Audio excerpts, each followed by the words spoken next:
Entonces, ya tenemos que decir los bolivianos, no podemos fomentar que las intenciones de poder hagan que nosotros subvencionemos al hijo tonto que está en la casa grande del pueblo, sosteniendo, entre comillas, la economía, y nosotros pagarle su economía y encima nos roba de nuestra propia billetera, ¿no? Creo que tiene que ser motivo suficiente para que la ciudadanía se movilice.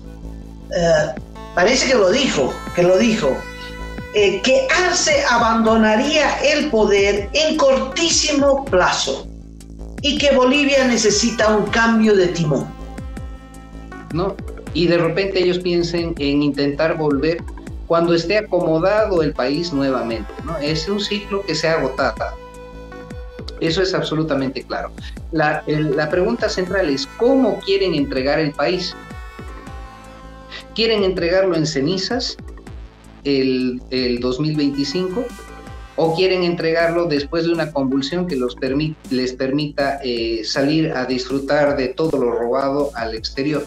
Esas son preguntas que hoy tienen que empezar a martillar en la cabeza de los bolivianos. El mayor problema, Arce todavía tiene la esperanza, o la tenía antes de su viaje a Rusia, de poder llegar al proceso electoral 2025. Y precisamente la inversión en su siguiente postulación era mantener activa la burbuja, ¿no? Un dólar que no es real y que ha fomentado la fuga de capitales. Después de la fuga de capitales ha fomentado la fuga de divisa, ¿no?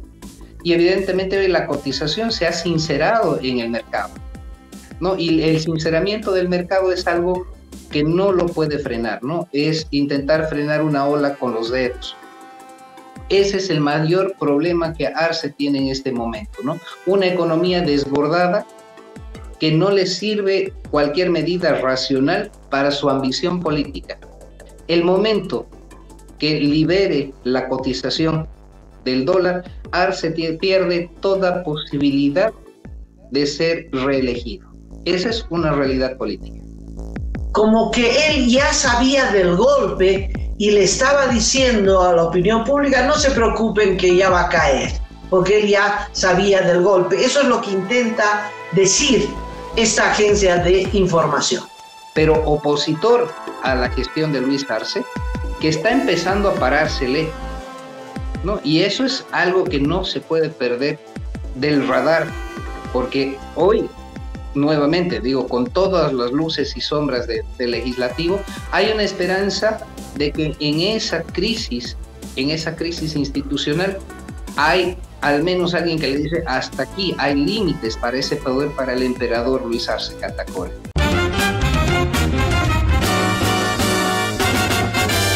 Esto es Cabildeo Digital.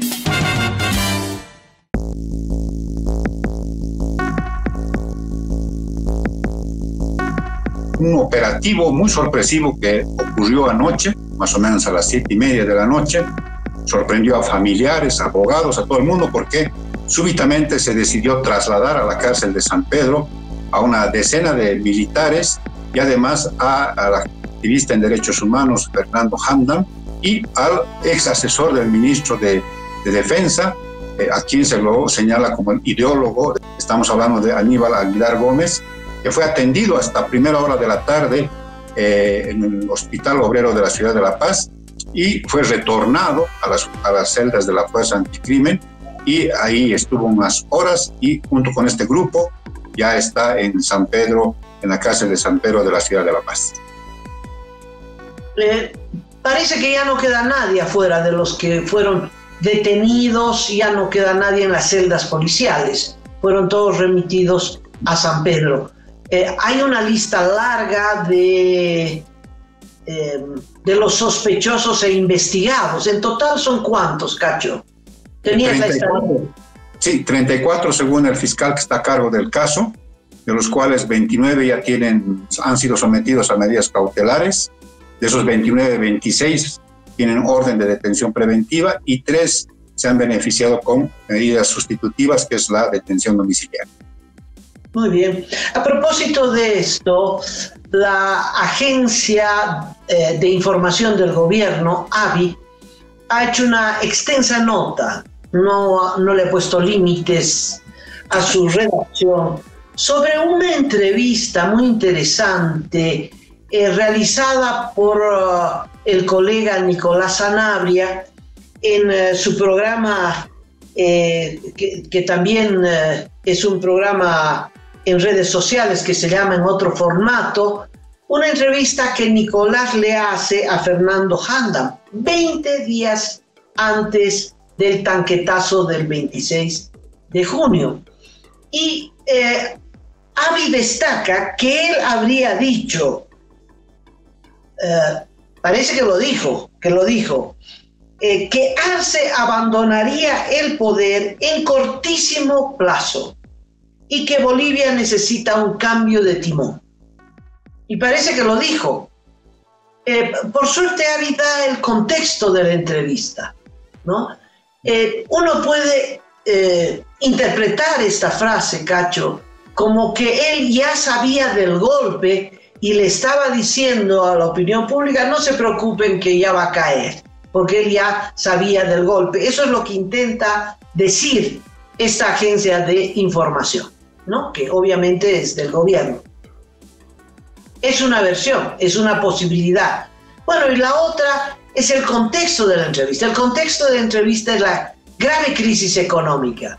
Él dice que hay una grave crisis económica y que cuando esta crisis llegue al bolsillo del pueblo, el pueblo va a salir y que Arce no va a tener cómo responder, que no tiene respuesta frente a esta crisis económica. Y que entonces él puede vaticinar que fruto de la crisis económica y de la reacción popular, Arce podría caer. Bueno, eso lo ha pensado muchísima gente, lo ha pensado y lo ha dicho, ¿no? Se puede interpretar así, simplemente como un pronóstico político y no como un anticipo de lo que el gobierno llama el golpe de Estado. En todo caso, esta declaración se adjuntará a la causa en contra de Fernando Handam. El modelo de elección judicial que tenemos es una aberración, ¿no? Y peor todavía cuando representa cuoteo político. Lo que la oposición está tratando de hacer no es que entren los más idóneos, hay que decirlo claro, sino tener participación dentro de esa torta, por supuesto. Y lo que va a dar viabilidad a la elección es el acuerdo de cuotas, ¿no? Que evidentemente Luis Arce quiere la torta completa para él. La pelea con Evo Morales es precisamente porque no le está permitiendo darle fuerza a los candidatos de Morales. Y la oposición está tratando de pelear resabios de participación ahí, ¿no? Y obviamente también empujar una decisión absolutamente política. Como uno no tiene obligación con un partido, la suerte es que podemos hablar de esa manera franca hacia el ciudadano. Pero más allá de la elección judicial, que tampoco va a cambiar la figura del país, y obviamente lo que se tiene que cuestionar precisamente es la permanencia del movimiento al socialismo al mando del país. Y vuelvo al punto inicial. Lo que sucedió ayer es una victoria importante, porque quisiera explicarte, a mi entender, cuáles son los resultados de lo que ha sucedido ayer, ¿no? Precisamente cuando tenemos dos normas de interés plata para Arce, la ley judicial que puede o no ser de su interés inmediato, pero tenemos una acción constitucional que es admitida por el Tribunal Constitucional, y ahora Arce tendrá que decidir, ¿no? O David Choquehuanca alzar el teléfono y decirle a los magistrados: ¿sabes qué? No den curso a la acción para que podamos aprobar los créditos. Entonces el tribunal va a decir: ¿qué garantía tengo yo de que entonces no se anula mi suspensión? Entonces, si yo no me garantizo de que la sesión es nula, no te puedo hacer el favor, ¿no? Entonces, en todo caso, primera salida: si el Tribunal Constitucional da curso y da nulidad a esta sesión,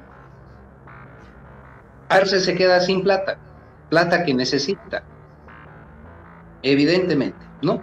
Y obviamente va a tensionar la relación entre Arce Choquehuanca con el Tribunal Constitucional. Yo lo veo muy claro.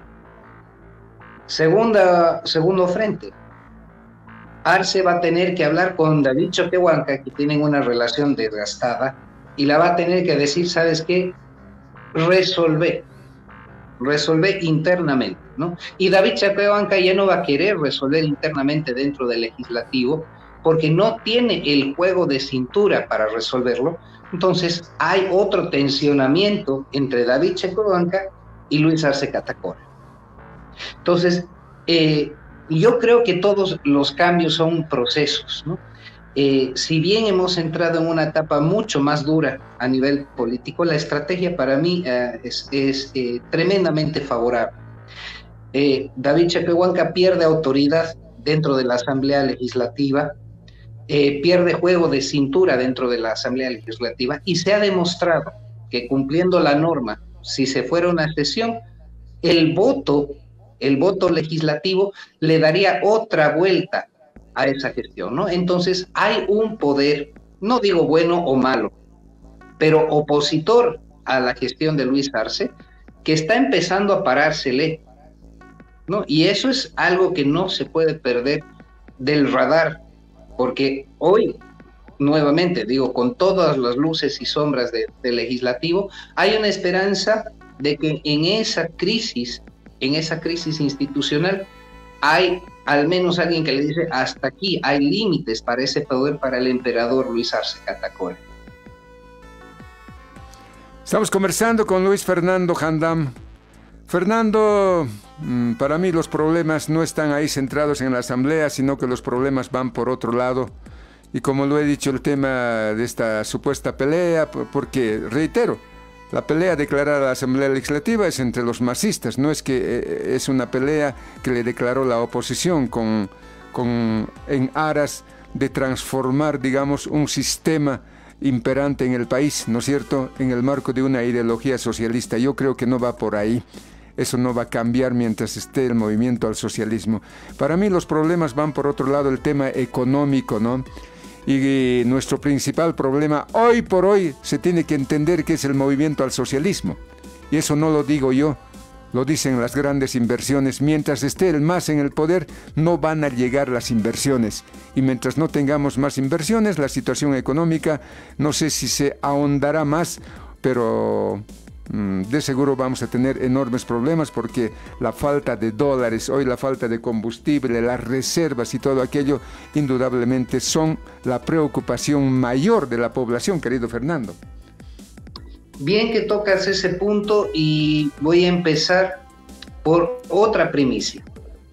Ayer tuvimos mucha información desde la Cancillería, tengo que hablar claramente, y de Casa Grande del Pueblo. Hay que reconocer que en este país las paredes son porosas y hay gente en función de gobierno que no está de acuerdo con lo que está sucediendo. Entonces, me anticipo, Nicolás, y te doy la primicia en tu programa. El viaje de Luis Arce fue una autoinvitación. Primera cosa que sale desde la misma Cancillería. Se fabricó la manera de que Arce se colara en un evento, definiera una agenda y se hiciera recibir con Vladimir Putin. ¿Cuál la agenda que fue a proponer a Putin? Pedirle a Putin, a cambio del litio boliviano, que lo sostuviera con la provisión de carburantes mientras estabiliza el país, ¿no? La respuesta fue, bueno, esto se paga, ¿no? Y no hubo respuesta por parte de la propuesta boliviana, y quiere decir que Rusia le ha perdido la confianza a Luis Arce Catacora. No es menor este dato. No es menor este dato. Entonces, yo invito a la audiencia de que vean con qué actitud vuelve de su viaje Arce. Más seguramente tendrá una parada estratégica en el Caribe antes de llegar de vuelta a Bolivia, pero lo que decías, no hay un cambio en la política económica, y no existe política económica, existe ideología que conduce la economía política. Si no tenemos apertura de mercados, no vamos a salvar este momento. Si no paramos el gasto público, no vamos a salvar este momento. Si no se sincera la cotización del dólar, no vamos a salvar este momento. Si no se reformula el presupuesto general del Estado y se deja de invertir donde no se tiene que invertir y se prioriza lo esencial, no vamos a salvar este momento, ¿no? Y eso es ideología, absoluta y llana ideología. Entonces, Arce en este momento se encuentra contra la espada y la pared. La espada de la presión ideológica que le va a representar sobrevivencia política, y la pared de la realidad económica que no tiene salida con esa misma receta. No es que el modelo sea agotado, ¿no? Nunca ha funcionado porque ellos han despilfarrado nada más, ¿no? Entonces, hoy que sí toca hacer gestión, no saben por dónde ir y su línea ideológica les impide tomar otra ruta, ¿no? Entonces, hoy, vuelvo al resultado de ayer, Arce está más rodeado con la presión política de su entorno de gobierno, quiero decir, el mismo Choquehuanca, el mismo Tribunal Constitucional, sin poner en juego el peso específico de la Asamblea. Y dos, este problema que es económico y se va a traducir en social en el corto plazo. Yo pienso que Luis Arce va a abandonar el poder en el cortísimo plazo, La pregunta es si primero va a dejar el país ardiendo antes de abandonarlo, porque no creo que anticipe las elecciones, no le da para anticipar las elecciones, o se decide administrar la pobreza a plan de una represión que posiblemente no tenga precedente histórico en el país. Fernando, tú te estás yendo mucho más allá de lo que yo pensaba preguntarte, ¿no? Yo te iba a decir de que Luis Arce Catacora tiene problemas mayúsculos, no en el marco del trabajo de la Asamblea Legislativa, sino en el marco de su compromiso con el pueblo y el tema económico. Mientras la situación económica se va malogrando, debemos saber que los pueblos reaccionan por el tema económico y no tanto por lo político, ¿no es cierto? Así que Luis Arce Catacora empieza a tener problemas por el tema económico, y en ese marco tú te adelantas y dices, ¿nos estás queriendo decir que Luis Arce Catacora no va a cumplir sus 5 años de gestión? Si recuerdas, Nicolás, desde el año pasado te mencionaba de que Bolivia venía en el camino del desastre económico y no me equivoqué, no es simplemente la lectura de cuál es la ruta que se toma para saber a dónde te lleva.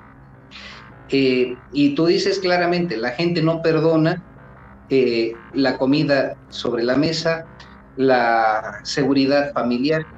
Si tenemos una parada súbita en el abastecimiento o un recorte mayor en el abastecimiento de carburantes, el país va a entrar en un freno en seco. El aparato productivo está reducido en su capacidad, precisamente por el racionamiento y esa intermitencia en el suministro de carburantes. Ayer salió el indicador de las exportaciones del país a marzo. Marzo 2024, exportaciones tradicionales cayeron un 7%. Las no tradicionales cayeron un 33%. Y eso tiene solamente una función, no es que el mundo demanda menos, sino que el aparato productivo nacional está ralentizado. Si llegamos a un paro, vamos a entrar en un colapso. Arce en este momento está administrando una casa que se incendia, y el proceso electoralista, a mi entender, la gente está tratando de entrar a esa casa para tomar la posesión de esa casa que se incendia. Yo creo que estratégicamente Arce está esperando que el fuego sea máximo para permitir que los que tienen la ambición de tomar la casa entren cuando el techo esté por caerse. Puede ser una retirada estratégica del socialismo boliviano, precisamente porque es insostenible, y quien tenga que asumir el control del gobierno hará el trabajo sucio de reconstrucción, porque no va a ser ni sencillo ni corto, y evidentemente va a perder popularidad política por lo que se tiene que hacer, ¿no? Y de repente ellos piensen en intentar volver cuando esté acomodado el país nuevamente, ¿no? Es un ciclo que se ha agotado. Eso es absolutamente claro. La pregunta central es, ¿cómo quieren entregar el país? ¿Quieren entregarlo en cenizas el 2025?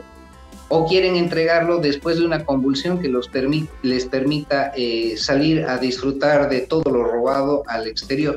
Esas son preguntas que hoy tienen que empezar a martillar en la cabeza de los bolivianos. El mayor problema, Arce todavía tiene la esperanza, o la tenía antes de su viaje a Rusia, de poder llegar al proceso electoral 2025. Y precisamente la inversión en su siguiente postulación era mantener activa la burbuja, ¿no? Un dólar que no es real y que ha fomentado la fuga de capitales. Después de la fuga de capitales, ha fomentado la fuga de divisa, ¿no?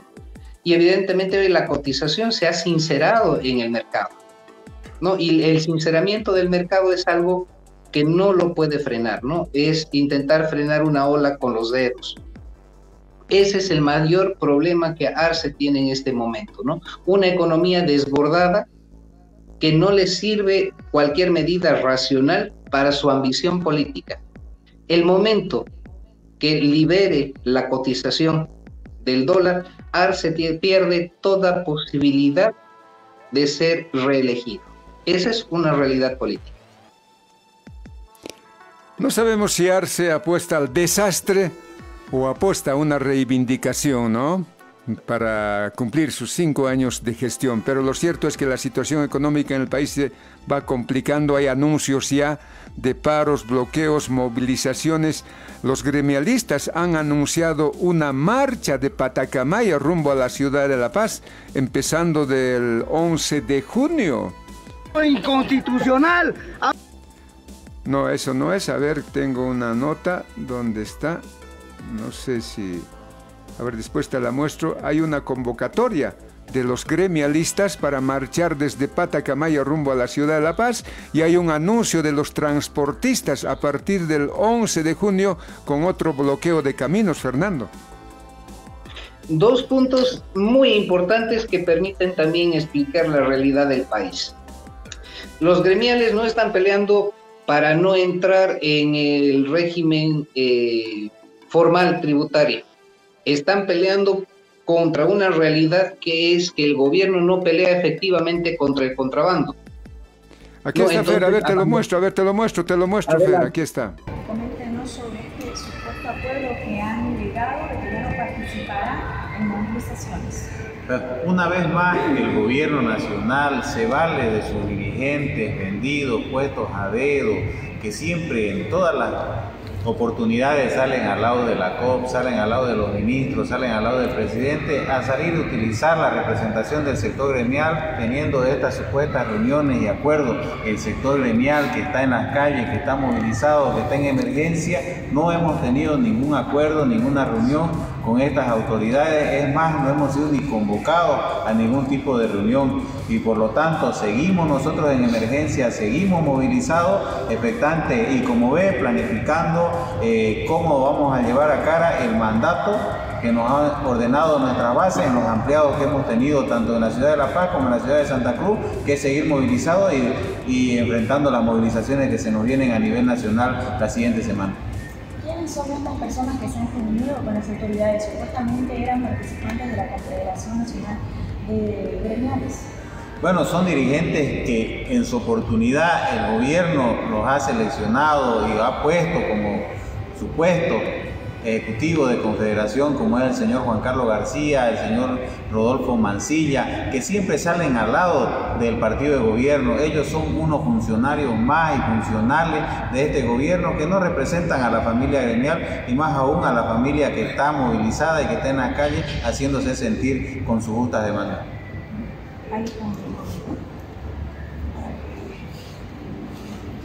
¿Ustedes no descartan las movilizaciones que se tienen previstas con el sector gremial? El lunes 11 de junio todo el sector gremial a nivel nacional está convocado a iniciar la marcha, la tercera marcha de Patacamaya a La Paz. 100 kilómetros vamos a marchar y vamos a llegar el 17 de junio a la sede de gobierno. 17 y 18 de junio, todo el sector gremial y por cuenta propia a nivel nacional se va a movilizar con bloqueos en todo el territorio nacional. Ahí está esa convocatoria para una marcha desde Patacamaya rumbo a la ciudad de La Paz a partir del 11 de junio. Esa es la convocatoria, Fer. Es importantísimo entender y explicar a la ciudadanía qué está pidiendo el sector gremial. Cuando vemos que hoy hay un impulso muy fuerte de impuestos nacionales para que se formalicen las actividades y trasciendan del régimen simplificado a la facturación electrónica, si no consideramos una realidad, ¿no?, que existe contrabando en Bolivia, ¿no?, entonces el gremial que abandone el régimen simplificado, lo que cueste 100 a la venta, van a tener que venderlo a 130, ¿no? Y potencialmente el que mantenga el contrabando, el que tenga el acuerdo y el permiso para contrabandear, porque hay que decirlo de esa manera, va a venderlo por debajo de ese precio, ¿no? Posiblemente inclusive por debajo de esos 100 bolivianos. No, entonces, primero que va a generar una suba de costos, porque la formalidad obliga de que el costo del impuesto se traslade al precio y lo vamos a pagar nosotros como consumidores. Y segundo, va a promover una competencia desleal, porque no hay incentivo para que el contrabandista deje de contrabandear. Te voy a hacer una propuesta, Nico. He estado estudiando por qué tenemos contrabando, porque el gobierno necesita el control del contrabando. Entonces, el importador formal paga por lo que importa, pero también deja un margen de recaudación para lo que el gobierno utiliza como lucro al fomentar ese contrabando y saca por debajo. Lo planteo en ese sentido porque tenemos aranceles estúpidamente altos. Si tuviéramos aranceles aduaneros que sean iguales o menores al costo de contrabandear, porque contrabandear tiene costo, ¿no?, entonces mataríamos al contrabando. Esa es una realidad, ¿no? Y el gobierno no está dispuesto a eso. Quiere ampliar la frontera de recaudación, pero no quieren dejar de tener una boca de recaudación negra para sus propios fines. Esa es una realidad, ¿no? Entonces, ¿qué lograría si los gremiales aceptan entrar al sistema de facturación electrónica? Que los vivos que sigan contrabandeando les hagan una competencia desleal. Y el consumidor va a comprar donde sea más barato, por supuesto, ¿no? Entonces es atomizar y destruir un sector productivo del país, ¿no? Esa es una de las razones principales y nos tiene que interesar como ciudadanos, porque nosotros somos los que al final vamos a pagar el precio en la calle. Y yo invito a que la gente, la prensa, tu medio, Nico, haga seguimiento al desarrollo de la marcha, pero una responsabilidad máxima es entender de que la consigna de los gremiales nos va a afectar a todos los bolivianos, ¿no? Entonces yo invito a La Paz el día 17 a recibir la marcha, ¿no?, y plegarse a esa marcha urbana, no que marchen desde Patacamaya, sino que La Paz los reciba, porque tenemos que entender que si no le ponemos otro freno al gobierno, nosotros también vamos a ser vulnerables y en términos económicos vamos a pagar mucho más caro de lo que estamos pagando hoy. Lo mismo sucede con el transporte pesado. El transporte pesado, además de esos controles que son naturales, el tema de aduanas y el tema de impuestos, ellos exigen, ¿no?, una resolución con el tema de contrabando y sobre todo, ¿no?, el abastecimiento de combustibles. Porque al estar parados por imposibilidad de trabajar, los costos se hacen más altos y los márgenes se empiezan a reducir, ¿no? Entonces están perdiendo la utilidad, no está trabajando a pérdidas. Si eso no se resuelve, entendamos de que todo lo que hagamos comercialmente en el país requiere de transporte. Todo bien que circula en el territorio nacional requiere de ese transporte, ¿no? Y si ese transporte se encarece, se difiere al precio de los bienes. Entonces, estamos en esa espiral donde otra vez como consumidores vamos a acabar pagando más caro ese precio, ¿no? Entonces, ya tenemos que decir los bolivianos, no podemos fomentar que las intenciones de poder hagan que nosotros subvencionemos al hijo tonto que está en la casa grande del pueblo, sosteniendo, entre comillas, la economía, y nosotros pagarle su economía y encima nos roba de nuestra propia billetera, ¿no? Creo que tiene que ser motivo suficiente para que la ciudadanía se movilice. Fer, en el final ya, casi gracias por habernos acompañado estos minutitos aquí en el programa en otro formato. ¿Cómo ha recogido la renuncia de Jorge Richter como vocero presidencial? Me encanta que me tires esa papa caliente, Nico.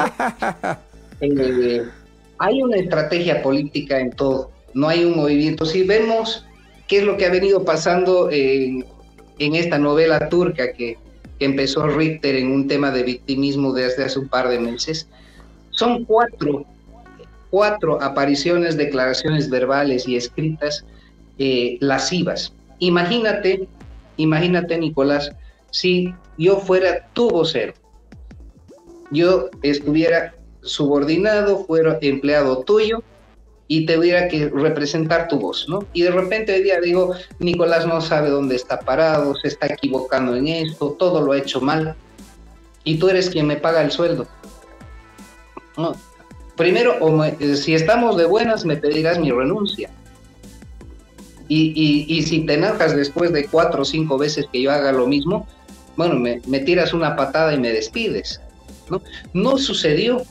Arce no dijo pío sobre lo que Jorge Richter, desde dentro de su propio gobierno y siendo la voz del presidente, se atrevió a decir. En funciones, más de 4 veces. Yo veo acá algo que puede ser tremendamente delicado. No podemos negar la cercanía de Jorge Richter con Manfred Reyes Villa. Ese es un punto inicial.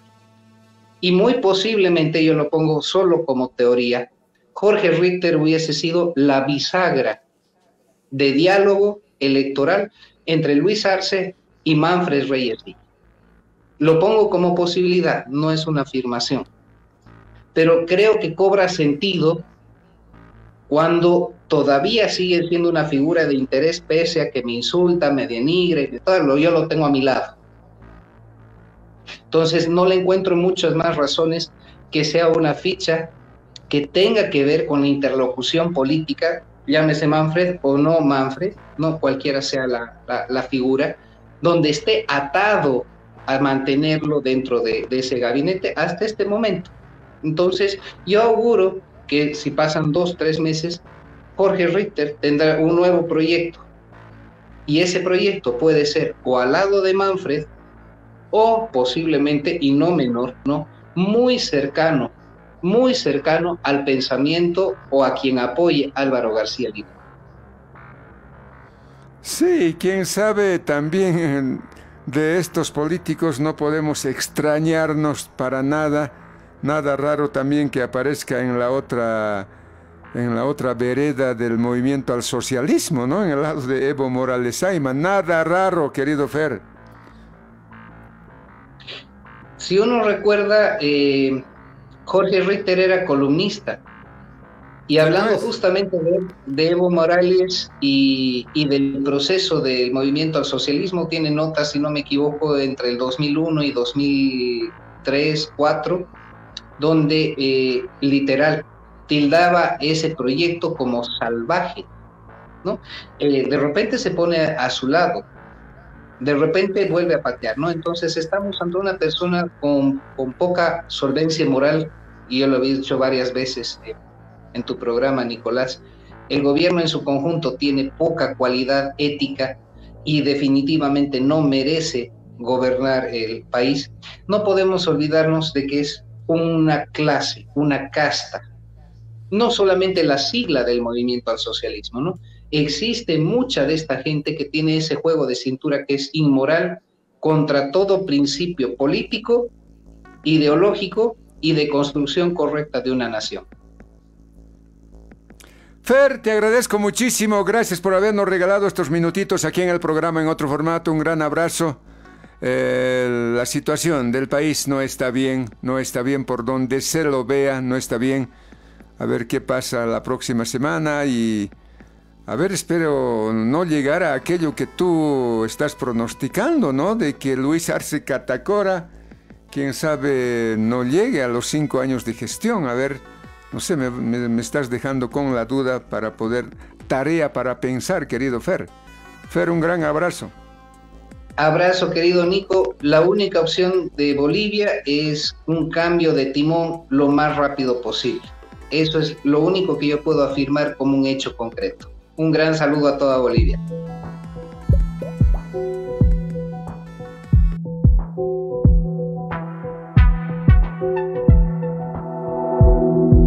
Aporta a Cabildeo Digital y apoya al periodismo independiente.